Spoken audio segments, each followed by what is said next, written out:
हे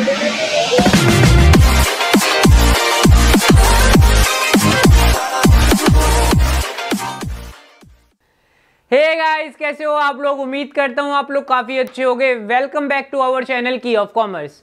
आज हम forms of ownership organization, ये आपका चैप्टर फर्स्ट है business organization and management subject का। हमारी जो पहली वीडियो थी उसमें हमने एक पूरा सिलेबस का ओवरव्यू लिया था कि कितने चैप्टर होने वाले हैं, हमारी कितने यूनिट्स होगी और हम इसको कैसे कैसे खत्म करेंगे, कैसे कैसे आप हमको टेस्ट दे पाओगे, कैसे कैसे हम आपको नोट्स दे पाएंगे। ठीक है, आज जो भी इस वीडियो में हमारे नोट्स यूज होने वाले हैं वो आपको हमारे ऐप के थ्रू अवेलेबल हो जाएंगे फ्री ऑफ कॉस्ट। आपको ऐप डाउनलोड करना है। ऐप कैसे डाउनलोड करोगे, सीधे नीचे वीडियो में लिंक होगा, वहां पे जाके क्लिक कर लो या की ऑफ कॉमर्स प्ले स्टोर पे सर्च मार लो। वहां पे आप हमको मैसेज कर देना बिजनेस ऑर्गेनाइजेशन एंड मैनेजमेंट, हम आपको एक बैच में ऐड कर देंगे। वहां पे आपको नोट्स सारे के सारे अवेलेबल होते रहेंगे। ठीक है गाइस, आज हम इसी वीडियो में करने क्या वाले हैं, आज हम सोल प्रोप्राइटरशिप का टॉपिक देखेंगे। इसके बाद हमको 4 और टॉपिक देखने होंगे। यहाँ पे तो 3 लिखे हुए हैं, partnership, joint stock company and cooperative society. एक और टॉपिक था, वो था हमारा जिसमें हमको फैक्टर देखने थे कि कौन सी ऑर्गेनाइजेशन हमको सेलेक्ट करनी पड़ेगी अपने बिजनेस के लिए तो सही रहेगा, क्या क्या फैक्टर हमारे अफेक्ट करते हैं। ठीक है, तो हम स्टार्ट करते हैं सोल प्रोप्राइटरशिप के टॉपिक से। आपको एक स्क्रीन पे चार्ट दिख रहा होगा, ये सारे चार्ट आपको टेंशन नहीं लेनी है, सारे आपके फोन में अवेलेबल होंगे। इसके आप प्रिंट आउट लेके अपने पास नोट्स के रूप में रख सकते हो और ये आपको अपने एग्जाम डे पे रिवीजन करते वक्त काफी ज्यादा हेल्प करने वाले हैं। ठीक है गाइस, आप स्क्रीन पे देख रहे होगे सोल प्रोप्राइटर का मीनिंग आपका लिखा हुआ है। मीनिंग में आपके लिए पहले एक बार रीड आउट कर देता हूं, उसके बाद हम इसका मतलब समझेंगे। मीनिंग है a sole individual single proprietorship business is form of organization which an individual produce independently with his own capital, skills and intelligence and is entitled to receive all the profit and assumes all the risk of ownership। ठीक है, तो sir इसका मतलब क्या है, पहले आप हमें वो मतलब समझाओ, उसके बाद हम याद तो हम भी कर लेंगे। तो बेटा इसका मतलब ये है, सोल प्रोप्राइटरशिप का कुछ मतलब नहीं है। सिंपल आप इसको ऐसे समझो कि एक ये बंदा है और ये अपनी दुकान चला रहा है। ठीक है, यही आपका मतलब है सोल प्रोप्राइटरशिप। वहां पे बस इसका यही फीचर है कि वहां पे एक इंडिविजुअल होता है, वो अपनी कैपिटल लगाता है। मान लो ये बिजनेस है, इसमें वो गया, इसने अपनी कैपिटल लगाई। ठीक है, कैपिटल लगा के इसने सारा बिजनेस चलाया। सारी जिम्मेदारी किसकी होगी, इस पर्सन की। ठीक है, और साथ के साथ सारा रिस्क कौन देखेगा, ये पर्सन देखेगा। इसकी लाइबिलिटी क्या होगी, अनलिमिटेड होगी। तो उसमें हमको वही बताया गया है, जब भी आप इसको डेफिनेशन को ध्यान से पढ़ोगे कि एक दोबारा एक बार आप इसको डेफिनेशन को देखो, अब आपको थोड़ा और अच्छे से समझ में आएगा। Sole proprietorship is in which individual produce independently with his own capital। ठीक है, मतलब कि एक जो इंडिविजुअल होता है वो अपनी कैपिटल लगा रहा है और वो अपनी कैपिटल से इंडिपेंडेंटली प्रोड्यूस कर रहा है, अपनी उसमें स्किल्स लगाता है, इंटेलिजेंस लगाता है और वो सारा का सारा प्रॉफिट जो भी इस बिजनेस से आपके पास आएगा वो सारा उसी पर्सन का होगा और साथ के साथ जो भी रिस्क होगा वो उसी पर्सन का होगा। तो सोल प्रोप्राइटरशिप का बेसिकली आप मीनिंग समझ गए कि किसी को भी समझाना आप समझा सकते हो कि एक इंडिविजुअल है, वो अपनी कैपिटल लगाता है, अपनी स्किल्स लगाता है, अपनी इंटेलिजेंस लगाता है, वहां पे वो इंडिपेंडेंटली प्रोड्यूस करता है गुड्स और वहां से वो बेच के जो भी प्रॉफिट आता है वो सारा उसी का होता है, सारा रिस्क जो होता है वो उसी का होता है। ठीक है सर, सोल प्रोप्राइटरशिप का मतलब समझ गए। अब इसमें अब इस चार्ट में अब और टॉपिक भी देख रहे होगे, हमको पढ़ने क्या क्या है इसमें। तो सबसे पहले हम स्टार्ट करेंगे इसके कैरेक्टरिस्टिक से कि सर सोल प्रोप्राइटरशिप है, इसके कैरेक्टरिस्टिक्स हमारे क्या क्या हैं। तो बेसिकली इसके 6 कैरेक्टरिस्टिक्स हैं जो आपको स्क्रीन पे ऑलरेडी दिख रहे होंगे। एक बार हम पहले के पहले 6 कैरेक्टरिस्टिक्स पढ़ लेते हैं, उसके बाद एक एक करके सबको समझ लेंगे। फर्स्ट है वन मैन और सिंगल ओनरशिप, सेकेंड है proprietors and firms identical, third है पर्सनल कंट्रोल, फोर्थ है अनलिमिटेड लाइबिलिटी, फिफ्थ है टोटल रिस्क एंड सिक्स्थ है relatively free from government regulation. तो मेरे हाथ में नोट्स हैं, तो मैं नोट्स से ही आपके पॉइंट पढ़ रहा हूं ताकि आपके पास जब ये नोट्स अवेलेबल हो तो वो आपको दिक्कत ना होगी ये पॉइंट हमारा आया कहां से है। जो भी आपका स्टडी मटेरियल है पूरा आपको ब्रीफ में पढ़ना है, वो भी आपको फ्री ऑफ कॉस्ट ऐप पे अवेलेबल है, वो भी आप डाउनलोड करके अपने पास रख सकते हो। ठीक है गाइज, तो पहला पॉइंट है वन मैन और सिंगल ओनरशिप। ये तो हमने समझ लिया कि एक ही बंदा है, वो ही सारे के सारे पैसे इसमें लगा रहा है। सेकेंड पॉइंट है हमारा प्रोप्राइटरशिप और फर्म्स आइडेंटिकल। ठीक है, कि फर्म और जो इंडिविजुअल है दो, अगर मैं बोलूं हमारा सोल प्रोप्राइटरशिप है तो उससे हमारा ये जो बंदा है ना यही दिखेगा, क्योंकि सारी ओनरशिप किसकी है, इसकी है। ठीक है, जैसे कि आपको मान लो आपके आसपास परचून की दुकान होगी, वहां पे कोई अंकल होंगे, तो अब जैसे उसको दुकान का नाम लेते हो तो आपके दिमाग में सीधे कौन आता होगा, वो बंदा आता होगा जिसकी वो दुकान है। करेक्ट, थर्ड पॉइंट है हमारा पर्सनल कंट्रोल। पर्सनल कंट्रोल क्या होता है? बेसिकली जो भी इसको हमको चलाने के लिए जो भी हमारे डिसीजंस हो रहे हैं, जो भी हमारे इसमें आगे इसको बढ़ाना है, कैसे बढ़ाना है, सारे डिसीजन किसके होंगे? इस जो भी हमारे सोल प्रोप्राइटर है इसके होंगे। तो हमारा सारा कंट्रोल किसका रहेगा? वो एक ही पर्सन का रहेगा। फोर्थ क्या है? Unlimited liability. ये तो आप समझ ही गए होंगे कि सारा पैसा ये बंदा लगा रहा है, सारा प्रॉफिट इसका है, तो सारा रिस्क भी इसी का होने वाला है, तो इसलिए हमारा अनलिमिटेड लायबिलिटी। फिफ्थ पॉइंट क्या है? Total risk. इसको आप अनलिमिटेड लायबिलिटी से कनेक्ट कर सकते हो। सर यहाँ पे रिस्क और लायबिलिटी अलग अलग क्यों लिखा? मतलब ये 2 बार पॉइंट क्यों लिख दिए?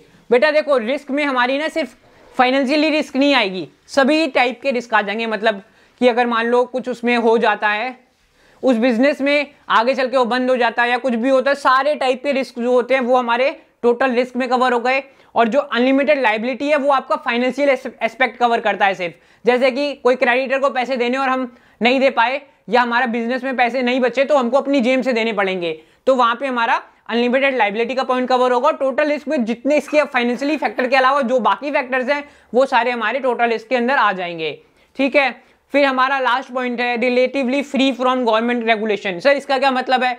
इसका मतलब यह है बेटा कि अगर बाकी कंपनी अपनी चलाओगे ना, तो आपने सुना होगा कंपनी में कई सारे फॉर्म आपको एमसी में फाइल करने होते हैं। ठीक है, या आपने अगर हमारे साथ कंपनी लॉ भी आगे चल के आप पढ़ोगे हमारे साथ, तो उसमें देखोगे कि हमारे बहुत सारे कंप्लायंस होते हैं। लेकिन जो सोल ट्रेडर होता है, आपने अपनी दुकान वाले को कभी देखा है आसपास की वो या कभी रिटर्न भर रहा है या कभी कुछ कर रहा है, उसके ऊपर इतने गवर्नमेंट रेगुलेशन होते ही नहीं है। ठीक है, वो फ्री, रिलेटिवली फ्री होता है। मतलब कि अगर हम कंपेयर करेंगे ना तो वो हमारा फ्री होता है। तो हमारे 6 कैरेक्टरिस्टिक्स क्या हैं, एक बार मैं आपके साथ दोबारा पढ़ूंगा। फर्स्ट है सिंगल ओनरशिप, सेकंड है फर्म्स आइडेंटिकल, थर्ड है पर्सनल कंट्रोल, फोर्थ है अनलिमिटेड लायबिलिटी, फिफ्थ है हमारा टोटल रिस्क, एंड सिक्स है relatively free from government regulation. तो अभी तक आपका मीनिंग कवर हो गया है, कैरेक्टरिस्टिक्स के 6 पॉइंट कवर हो गए हैं। आपको एग्जाम में लिखना कैसे है? मीनिंग अगर आपको क्वेश्चन आ जाता है कि कैरेक्टरिस्टिक्स बताओ सोल प्रोप्राइटरशिप के, तो सिर्फ आपको ये 6 पॉइंट नहीं लिखने हैं, पहले आपको मीनिंग लिखना है। ठीक है, उसके बाद एक कैरेक्टरिस्टिक्स की हेडिंग देनी है। ठीक है, उसके बाद ये 6 पॉइंट लिखने हैं और 6 पॉइंट के आगे अपनी लैंग्वेज में उसको एक्सप्लेन कर देना है। बुक की लैंग्वेज लिखने की जरूरत नहीं है, बस जो मीनिंग है वो ही आपको पता होना चाहिए, वही आप लिख के आओगे। और सर ये मीनिंग हमको पता कैसे लगेगा कि क्या लिखना है? हमको आइडिया नहीं आ रहा है, उसके लिए आपके पास हमारा मटेरियल ऑलरेडी अवेलेबल होगा ऐप पे, वहां पे आप उसको एक बार रीडिंग दे सकते हो, ताकि अगर आपको कुछ वर्ड आ भी ना रहे हो तो आप उसको बना के वहां पे लिख सकते हो। ठीक है, तो हमारा सोल प्रोप्राइटरशिप और उसके कैरेक्टरिस्टिक्स खत्म हो चुके हैं। अब हमको देखने हैं इसके एडवांटेज एंड डिसएडवांटेजेस। हाँ तो गाइज, एडवांटेजेस आप स्क्रीन पे देख रहे होगे। अगेन हमारे पास 6 एडवांटेजेस हैं। ठीक है, तो पहला एडवांटेज हमारा क्या है? Easy to form, simple to run. पहले मैं सारे पढ़ूंगा, उसके बाद एक एक करके मैं सबको एक्सप्लेन कर दूंगा आपको। सेकंड है direct touch with the customer, third है कंप्लीट कंट्रोल, फोर्थ है प्रॉम्प्ट डिसीजन, सिक्स्थ है मेंटेन सेक्रेसी, एंड सिक्स्थ है सोशल एडवांटेजेस। ठीक है सर, हमारा फर्स्ट पॉइंट क्या है? Easy to form and simple to run. Simply इसका मतलब ये है कि जो भी हमारा सोल प्रोप्राइटरशिप होती है वो हमको बनाने में और उसको चलाने में कोई दिक्कत नहीं होती, क्योंकि हमारे पास गवर्नमेंट रेगुलेशन भी इसमें कम लग रहे हैं। ठीक है, हमने सीधे अपनी किराए पे ली परचून की दुकान, उसको हम चला रहे हैं, कोई हमारी दिक्कत नहीं है। तो बनाने में भी दिक्कत नहीं है, उसको चलाने में भी दिक्कत नहीं है। तो पहला पॉइंट हमारा ये हो गया। सेकंड पॉइंट है direct touch with the customer. आप अपने परचून वाले को जानते होगे ना कि हाँ यार मतलब वो बंदा है, तो हमें कस्टमर से डायरेक्ट रिलेशनशिप में है। मान लो अगर आप कोई JBL का प्रोडक्ट खरीद रहे हो, तो क्या आप JBL के ओनर से जाके प्रोडक्ट खरीदते हो? नहीं, वहां पे हमारा डायरेक्ट टच नहीं है।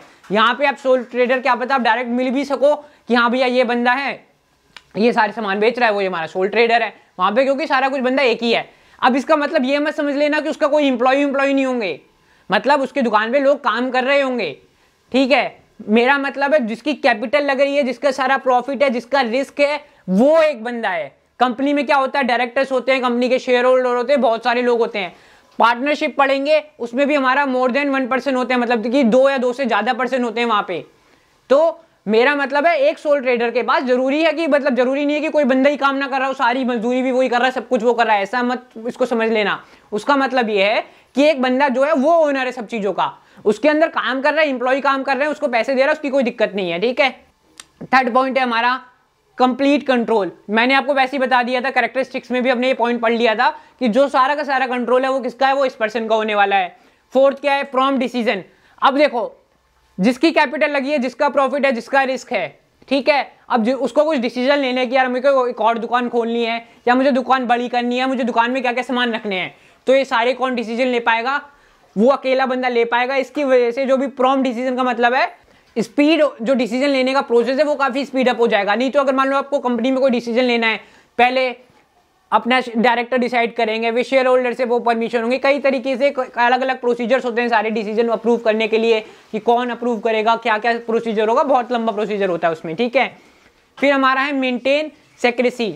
इसका क्या मतलब है? मान लो हम आगे चल के ना कोई अपना प्रोडक्ट लॉन्च करने वाले हैं सोल ट्रेडर्स में, मतलब हमारी दुकान है, हम एक और कोई मान लो कोई बिस्किट लेके आने वाले हैं, तो इसकी सेक्रेसी, अब देखो आसपास पड़ोस वालों को अगर मान लो बिल्कुल पता नहीं होगा, क्योंकि हमारे पास एक ही बंदा, उसी को सारी बात पता है। लेकिन मान लो आपकी कोई कंपनी, अगर आपने देखा होगा न्यूज में, तो कई बार कंपनी के जो विशल ब्लोअर्स होते हैं और कई बार कंपनी के जो अंदर वाले लोग होते हैं, वो करते क्या है, कंपनी की जो अंदर की खबर होती है वो कंपनी बाद में देती है, लोगों को पहले पता लग जाती है। कई बार ऐसे केसेस होते हैं। तो वहां पे इसलिए होता है क्योंकि वहां पे बहुत सारे लोग हैं, किस किस को कंट्रोल करोगे, यहाँ पे तो एक ही बंदा है ना, तो इसलिए हमारी सेक्रेसी भी मेंटेन हो जाती है। फिर हमारा 6 पॉइंट है सोशल एडवांटेज।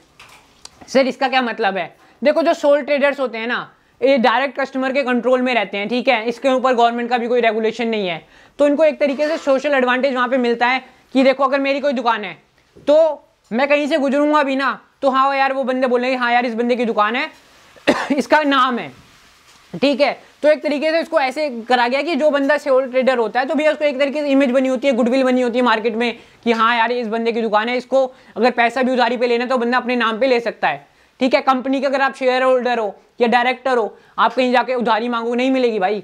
लेकिन अगर आसपास आपके सोल, उसको एक तरीके से आपको ये टॉपिक पढ़ना है ना, सोल प्रोप्राइटरशिप को, अपने घर के बगल वाली परचून की दुकान को सोच लो जहां पे एक बंदा बैठता है और जिसकी सारी ओनरशिप है। अगर आप उसको सोच लोगे, आपके कैरेक्टरिस्टिक्स भी आप खुद लिख पाओगे, आप इसके एडवांटेज भी खुद लिख पाओगे, और इसके आप डिसएडवांटेज जो भी हम अभी देखेंगे वो भी आप देख पाओगे और खुद उसको एग्जाम में लिख पाओगे। एक एक बार पॉइंट आपको पढ़ना है और सारा आपको क्लियर हो जाएगा।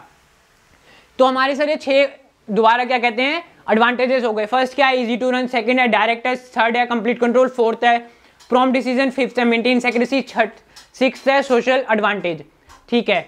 तो मीनिंग हमने समझ लिया है कि सारा कैपिटल वही लगाता है, अपने स्किल्स लगाता है, इंटेलिजेंस लगाता है, सारा प्रॉफिट इसको मिलता है, सारा रिस्क इसका होता है। कैरेक्टरिस्टिक्स हमने दोबारा एक बार पढ़ लेते हैं क्या थे।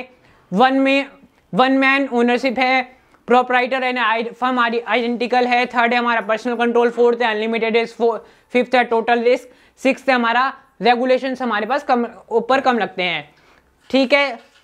फिर हमने एडवांटेज देखे दोबारा से, easy to form, direct touch, complete control, prompt decision, maintain secrecy, sixth है हमारा सोशल एडवांटेज। तो मैं आपको बार बार रिवाइज करवाता रहूंगा ताकि आपको जब आप पढ़ो ना तो एकदम तुरंत के तुरंत लिखो और आपको चीजें याद रह जाएं, ठीक है। सर अभी तक हमने इसमें 3 चीजें देख ली, मीनिंग देख लिया, कैरेक्टरिस्टिक देख ली, एडवांटेज देख लिया। अब हम देख लेते हैं इसमें डिसएडवांटेजेस। डिसएडवांटेजेस क्या है, बेसिकली 4 डिसएडवांटेजेस हैं, ये भी आप खुद लिख सकते हो। पहली चीज लिमिटेड कैपिटल, मैं भैया कितना पैसा लगा लूंगा हद से हद। अब देखो कंपनी आपने देखी हो, रिलायंस देखो 10,000 करोड़ 11,000 करोड़ इतनी कैपिटल लगी हुई है, लोग उसमें पैसा लगा रहे हैं, सब कुछ बढ़िया से चल रहा है, ठीक है।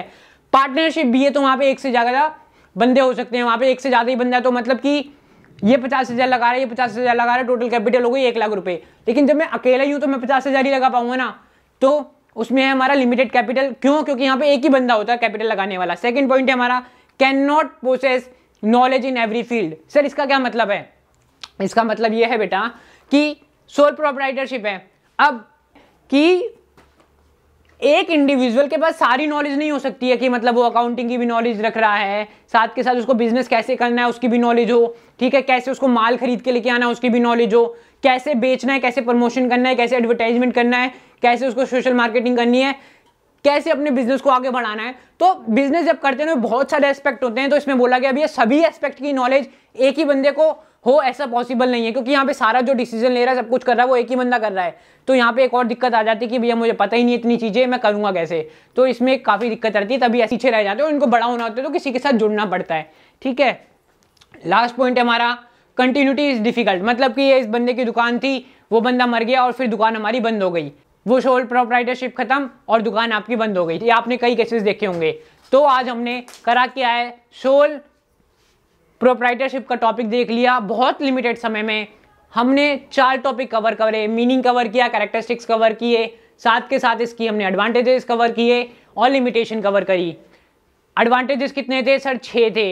हमारे कैरेक्टरिस्टिक्स कितने थे? 6 थे। मीनिंग हमने देख लिया था। साथ के साथ हमारे लिमिटेशन कितनी थी? 4 थी। एक बार सर हम दोबारा पढ़ना चाहते हैं, मैं स्क्रीन पे दोबारा चार्ट लगा रहा हूँ, एक बार इसको आप दोबारा देख लो।